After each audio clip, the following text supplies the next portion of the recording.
Saya sebagai orang awam sebenarnya juga merasa tadi terkejut dan bangga mendengar pemaparan yang luar biasa. Ternyata pertanian kita ini prestasinya sangat luar biasa untuk masalah ekspor. Tepuk tangan sekali lagi. Dan ini pas banget ketika kita mengundang teman-teman dari media juga, karena kita ini pertanian banyak ekspor tapi kurang ekspos. Kuncinya di sini. Ekspornya sudah banyak, eksposnya yang kurang. Jadi masyarakat harus tahu ini. Tolong dibantu untuk mengekspos. Saya siap bantu, Pak. Saya siap bantu. Benar. Jadi kapanpun butuh tenaga saya, job saya siap. Benar. Kalau ngundang saya nggak usah mikir honor, Pak. Nggak usah mikir bayaran. Terus terang saya nggak mikir bayaran. Karena yang mikirkan Pak Menteri dan stafnya. Saya kan tinggal terima.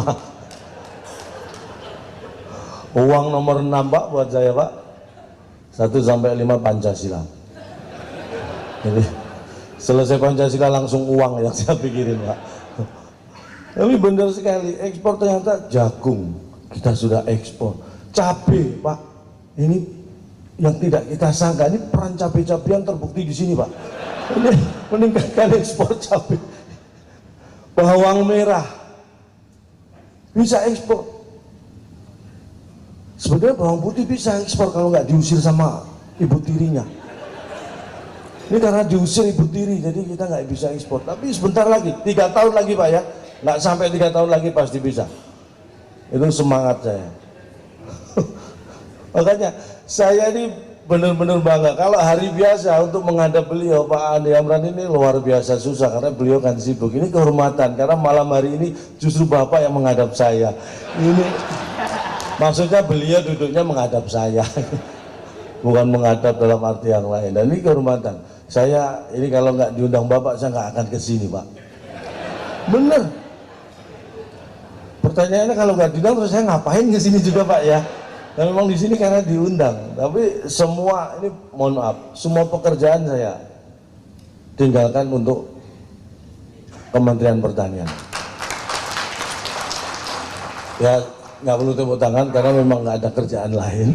Jadi ya kenapa saya tungguin harus saya tinggal orang nggak ada kerjaan gitu. Tapi di sini saya bukan mencari uang, tapi saya ingin mencari saudara yang bisa menghasilkan uang.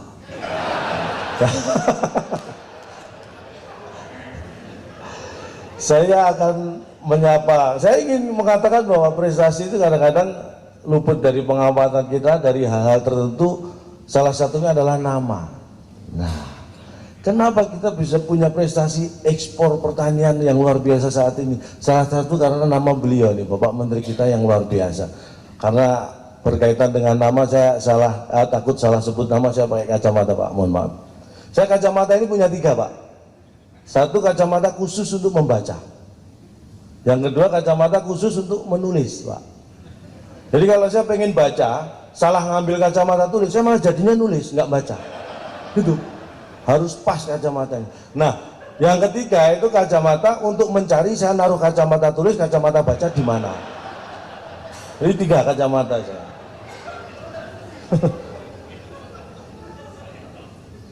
Nama membawa rasa, itu, Pak, filosofinya. Karena nama itu penting, nama adalah doa. Dan saya bukan sombong, saya kalau dengan Kementerian Pertanian ada hubungan emosional yang dekat itu karena nama juga. Saya adalah salah satu komedian dengan nama yang erat kaitannya dengan produk pertanian, lontong. Itu dari beras dari padi, produk pertanian langsung. Makanya saya hubungan emosional. Bener, Pak, ini walaupun pertama kali saya diundang rasanya kayak belum pernah ketemu sebelumnya gitu. Bisa deket gitu. Karena pentingnya nama nggak sembarangan. Saya kasih nama anak saya ini contoh, Pak, ya. Anak saya yang pertama itu saya beri nama proses kelahirannya, Pak.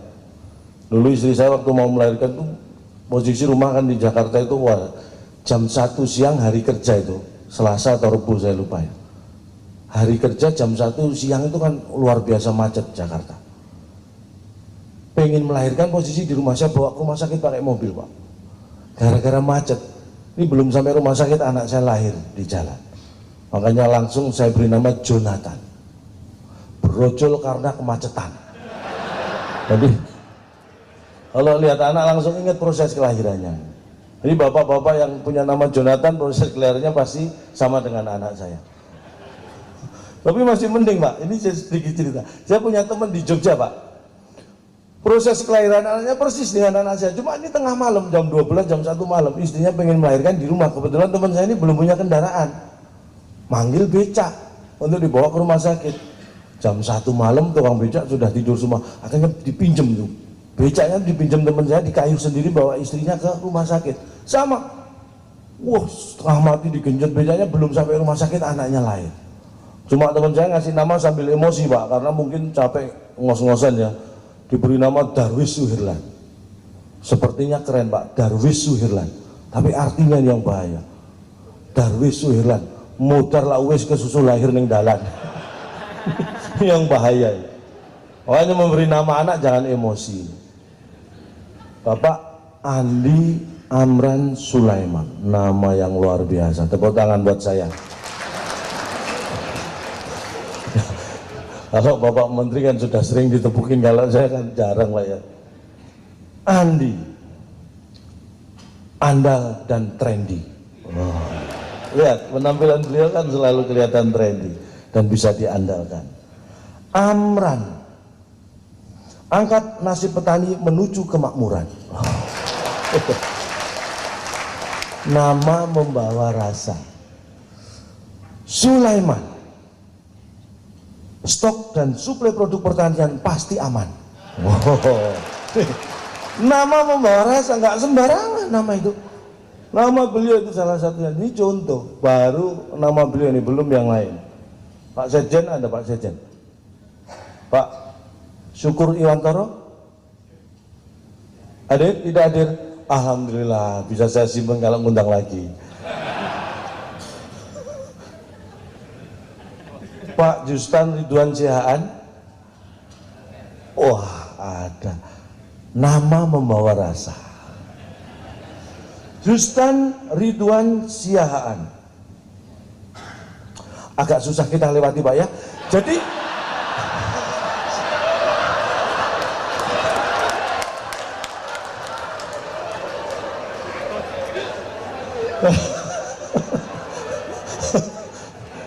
saya usahakan Pak, saya usahakan Pak.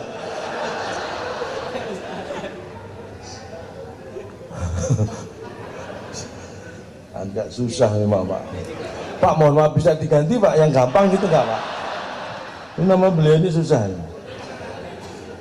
Justan ya, Justan ini jujur dan setia sama mentan. Oh, Justan, jujur dan setia sama mentan. Ya Pak ya, itu Pak. Ridwan, mandiri dalam urusan pemantauan. Oh, Ridwan, ini urusan pantau memantau mandiri beliau. Siahaan, susah. Inspeksi yang hasilnya untuk memperbaiki keadaan. Wah, pokoknya dipas-pasin aja ya. Yang penting Bapak Ibu tepuk tangan gitu aja. Artinya nggak penting, yang penting tepuk tangan. Dirjen Tanaman Pangan, Pak Sumarjo Gatot Irianto. Pak ada Pak? Saya usahakan Pak. Tanaman pangan penting Pak. Sumarjo, suka dan gemar kerja. Jadi, pokoknya harusnya rajin bekerja. Suka dan gemar kerja, Sumarjo. Kalau lihat perawakannya termasuk Gatot, gagah dan lumayan berotot.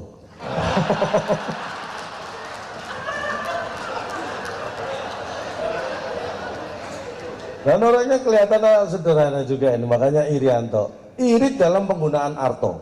Wah, tapi penggunaan uang selalu dihemat. Nah, perkebunan kita juga meningkat karena Dirjen Perkebunan Bapak Bambang. Kenapa bisa meningkat? Karena Bambang. Pak Bambang mana Pak Bambang? Pak Bambang. Perkebunan meningkat karena Bambang bangkit dan berkembang. Mantap. Dirjen Hortikultura, Pak Suwandi. Pak Suwandi? Wah, Pak Suwandi. Pas nama Bapak untuk hortikultura. Suwandi.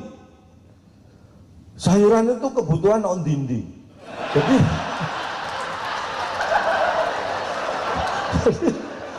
Suwandi. Sayuran kebutuhan on dindi. Jadi sayuran itu dibutuhkan di mana-mana, Pak. Pas nih, Pak. Pokoknya dipas-pasin aja. Dirjen Peternakan dan Kesehatan Hewan, Pak I Ketut Diarmita. Pak I Ketut Diarmita. Wah, I Ketut. I Ketut itu apa ya? Inginnya kesehatan hewan itu harus yahut. Makanya kesehatan hewan penting. Diarmita, diarahkan untuk ekonomi kita. Jadi hewan dijaga kesehatannya, diarahkan untuk peningkatan ekonomi kita. Luar biasa. Tepuk tangan Bapak Ketut juga. Dirjen Prasarana dan Sarana, Bapak Pending Dadi Permana. Pak, wah ini lama, susah juga nih Pak. Pending, tapi ini garis bawah dari semua yang saya sampaikan. Pending, pertanian kita siap tanding. Dadi, dagangan dan komoditi semakin menjadi.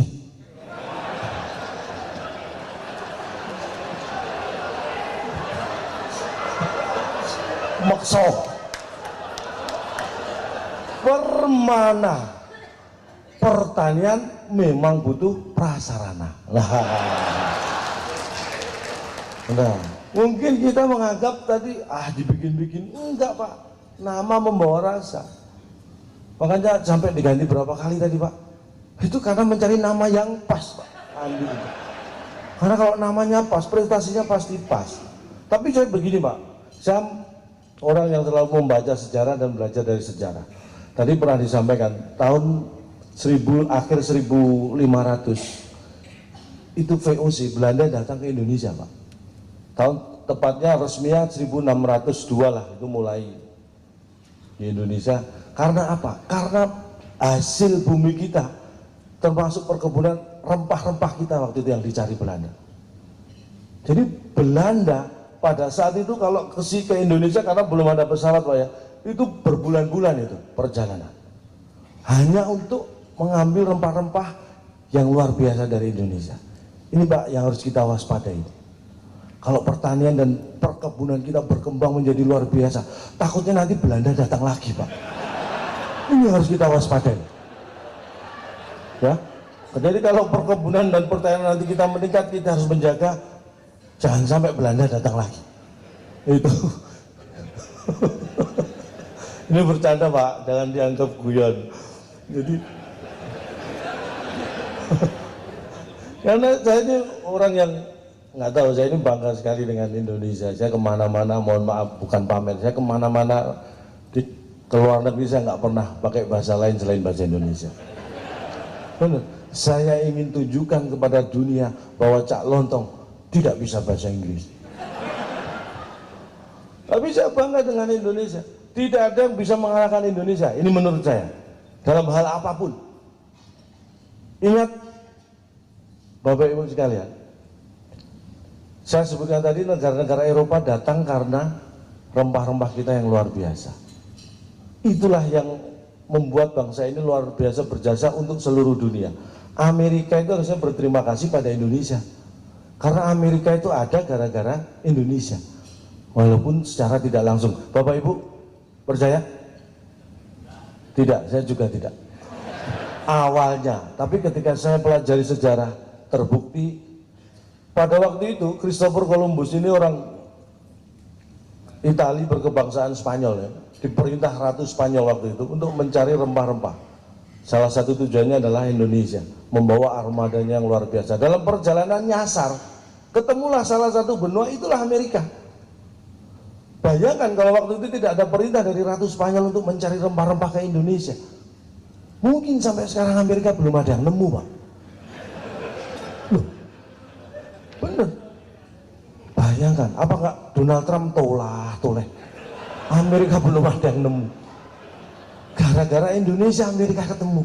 Harusnya Amerika terima kasih. Napoleon, waktu itu punya pasukan terkuat di Eropa, jatuh gara-gara Indonesia. Tidak ada yang percaya. Ini saya ingatkan, Bapak Ibu pasti tahu ini. Sejarahnya waktu itu dalam salah satu pertempuran, salah satu invasi, Prancis akan menguasai negara Eropa yang tidak terlalu besar sebenarnya, dan dalam hitungan di atas kertas seminggu bisa dikuasai. Saking pedenya pasukan Napoleon ini siap untuk menyerang negara tersebut. Tapi apa yang terjadi? Di saat itulah gunung di Indonesia, waktu itu namanya Gunung Samalas, meletus, dan itu masuk dalam letusan yang luar biasa dahsyat di dunia modern. Yang terjadi adalah Eropa yang harusnya musim panas tidak mengalami musim panas, tiba-tiba turun salju, dan ini membuat pasukan Napoleon sebagai penyerang tidak siap menghadapi perubahan musim yang luar biasa. Tuan rumah, karena tuan rumah lebih siap, kalah, jatuhlah Napoleon gara-gara gunung di Indonesia meletus, Pak. Padahal meletusnya di Indonesia. Kita pengen negara Eropa mana jatuh, kita tinggal pilih gunung berapi mana yang kita letuskan. Kita punya banyak stok gunung berapi. Benar. Dan hebatnya Indonesia tidak pernah hancur, tidak pernah jatuh karena gunung berapinya meletus. Justru kita bisa bangkit lebih hebat. Negara Eropa bisa jatuh, Napoleon bisa jatuh, tapi Indonesia bisa bangkit lebih hebat karena gunung berapinya meletus. Acara ini bisa terselenggara luar biasa di sini karena Gunung Agung di Bali meletus, betul Pak ya? Kita bisa bangkit, tetap membuat acara yang luar biasa di sini. Itulah sifat Indonesia yang tidak pernah menyerah. Gunung Agung di Bali memang bisa meletus. Kalau Gunung Agung yang di Jakarta itu cuma jual buku, jadi nggak meletus, aman. Itu ya, makanya acara aman Pak di Jakarta Pak. Dan ini saya bersyukur sekali. Itulah Indonesia. Kurang hebat seperti apa? Ini lagi rame Piala Dunia ini Pak. Mohon maaf, jago mana Pak ini Pak? Piala Dunia Pak Ali. Pak Amran, jagonya mana? Brasil Pak. Nah, saya sama sebenarnya Brasil. Sebenarnya saya lebih ke Inggris, tapi ragu-ragu saya, karena Bapak Brasil, saya mending ikut Brasil aja. Supaya saya tidak ketularan Brasil seperti Bapak. Contoh ini ya, urusan sepak bola aja ya, mohon maaf, tidak boleh ada negara yang sombong dengan Indonesia Pak. Termasuk Brasil yang 5 kali juara dunia, Jerman 4 kali, Italia 3 kali, ya, Inggris baru sekali. Brasil 5 kali juara dunia. Kemarin yang terakhir 2014 kalah dari Jerman, betul Pak ya? Jerman 4 kali juara dunia, sering kalah juga dari Italia. Italia pernah kalah dari Inggris, Inggris sering kalah dari Brasil. 5 negara yang pernah juara dunia ini pernah saling mengalahkan Pak. Tetapi belum satu pun dari 5 negara yang juara dunia ini mengalahkan timnas Indonesia. Siapa yang tidak terkalahkan? Timnas Indonesia. Kita harus bangga. Makanya kita pertahankan, jangan pernah mau bertanding dengan mereka Pak, supaya tidak terkalahkan kita. Ini optimis dengan cara minimalis. Ini benar loh. Pernah, ini serius Pak. Kira-kira 6 bulan yang lalu ada diskusi negara ASEAN Pak di Kuala Lumpur. Saya dikirim di mewakili Indonesia. Saya tidak tahu siapa yang ngirim, tiba-tiba saya ada di Kuala Lumpur. Ini diskusi negara ASEAN Pak. Ini mohon maaf, Vietnam, nih Vietnam. Sekarang waktu itu Vietnam, wakil dari Vietnam tiba-tiba mengatakan begini, Indonesia mana prestasi sepak bolanya? Sepak bola kita dipertanyakan Pak sama Vietnam. Wah, saya yang tadinya tidur Pak langsung bangun. Kita diskusi, kalau enak kan bikin kita tidur. Bangun, saya emosi Pak. Vietnam baru merdekanya aja duluan kita Pak, mempertanyakan prestasi sepak bola kita. Saya katakan, Anda mau sombong gimana? Saya paparkan yang saya terangkan tadi. Tidak ada yang bisa mengalahkan timnas Indonesia, bahkan yang sudah pernah juara dunia. Langsung diem Pak delegasi Vietnam. Ya dia ngomong, dia nggak tahu saya ngomong apa, saya bahasa Indonesia ngomong. Yang penting dia diem Pak, nggak protes. Gitu. Tenang saya, dia diem. Baru saya duduk Pak, baru duduk. Ini Malaysia mau impor domba dari kita Pak ya, 60.000 ya kesepakatan. Nanti tiap bulan 5.000 saya bantu Pak. 2 ekor lah tiap bulan Pak, saya bantu domba. Nah Malaysia tiba-tiba berdiri ini wakilnya.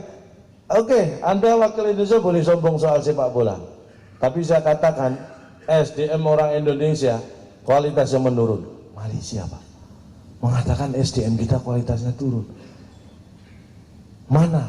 Data apa yang Anda pakai untuk mengatakan itu? Saya bilang. Ingat, tahun 60-an, tahun 70-an, tahun 80-an termasuk, Malaysia itu masih impor guru, tenaga pengajar dari Indonesia. Tahun 90-an, tahun 2000-an yang diimpor adalah tenaga kerja atau mungkin ya anggap aja asisten rumah tangga lah. Termasuk domba Pak ya, yang diimpor dari Indonesia. Dia mengatakan berkesimpulan bahwa SDM kualitas orang Indonesia menurun. Dulu saya impor guru, sekarang saya impor pembantu. Saya katakan, mungkin data Anda benar, kesimpulan Anda yang 100% salah. Kualitas dan modal orang Indonesia tetap meningkat, tetap hebat, tetap luar biasa. Yang turun adalah selera orang Malaysia. Dulu sukanya guru, sekarang sukanya pembantu. Selera mereka yang turun, yang disalahkan kita. Mikir. Selera mereka yang turun. Makanya saya bangga kemanapun. Indonesia luar biasa. Dibandingkan di mana-mana, Indonesia nggak ada yang ngalahin. Mohon maaf, generasi kita bisa diadu dengan generasi lain. Robot kita, hasil mahasiswa kita menang lomba sepak bola robot internasional, juara 1. Bayangkan ya. Anak saya, ini saya sampai penasaran, saya bandingkan ya pendidikan yang setara. Anak saya SMA, SMP, saya bandingkan SMP, SMA di negara maju sekalipun Pak. Ternyata jauh Pak. Ilmu anak Indonesia itu jauh lebih luas, lebih hebat dan wawasannya luar biasa. Karena anak kita itu mempelajari lebih banyak ilmu daripada anak-anak di negara maju. Di Indonesia itu kalau belajar matematika ya rumus matematika dipelajari. Belajar fisika, rumus-rumus fisika, teori fisika. Belajar biologi, ilmu biologi yang dipelajari. Di Amerika, di Inggris Pak, saya survei pelajar SMP, SMA, pelajaran matematika, saya buka, Bapak Ibu tahu, bahasa Inggris bukunya. Padahal pelajaran matematika loh. Pelajaran sudah ganti, pelajaran fisika, saya buka bukunya masih tetap bahasa Inggris. Pelajaran ganti apalagi masih. Jadi mereka itu hanya belajar bahasa Inggris. Kita belajar semuanya. Makanya mereka nggak heran kalau pintar bahasa Inggris dan belajarnya cuma bahasa Inggris. Makanya anak kita silakan diadu, pasti pintar-pintar anak kita. Kalau nggak percaya Bapak Ibu silakan. Nih bisa googling di Yahoo ya Bapak Ibu. Cari. Kenapa? Masa Kementerian Pertanian gaptek gitu? Nggak pernah googling di Yahoo. Googlingnya di mana? Di Google. Oh berarti kalau di Yahoo Yahing ya Pak ya? Yahing. Saya itu kalau mau googling biar cepat saya masuk yahoo.com dulu Pak. Masuk yahoo.com saya ketik google.com, nah itu lebih cepat Pak. Loh, karena Google nyarinya dibantuin sama Yahoo. Lebih cepat menghabiskan kuota maksudnya. Nih, silakan di browsing. Anak dari Jawa Timur, saya lupa daerah mana itu. Lulusan SMP Pak. Bayangkan lulusan SMP mau masuk SMA mendapat penghargaan internasional dari Jerman, menemukan alat yang luar biasa yang bisa menembus pandang dinding sampai setengah meter, 50 cm. Penemuan anak SMP di Indonesia dapat penghargaan dari Jerman dan alat itu diberi nama jendela. Anak SMP loh Pak. Ini benar. Anak SMA juga di Sidoarjo nih. Kebetulan nggak jauh dari rumah saya Surabaya aslinya. Ini Sidoarjo, temen anak nelayan belum lulus SMA, menemukan terobosan teknologi luar biasa, alat transportasi masa depan tanpa BBM, becak tenaga surya Pak. Ini benar. Saya lihat demonya, becak disiapin, dipanggil tamu 2 untuk demo disuruh duduk sebagai penumpang, terus Surya dipanggil, sur suruh genjot becak, becak tenaga Surya. Jadi kalau Kementerian Pertanian ingin membantu untuk menghemat BBM, mulai sekarang Pak dibikin aturan di kementerian ini, siapapun karyawan kalau punya anak harus diberi, laki-laki terutama, diberi nama mengandung unsur nama Surya. Saya yakin dan insya Allah 20 tahun ke depan akan banyak tenaga Surya buat genjot becak tadi Pak.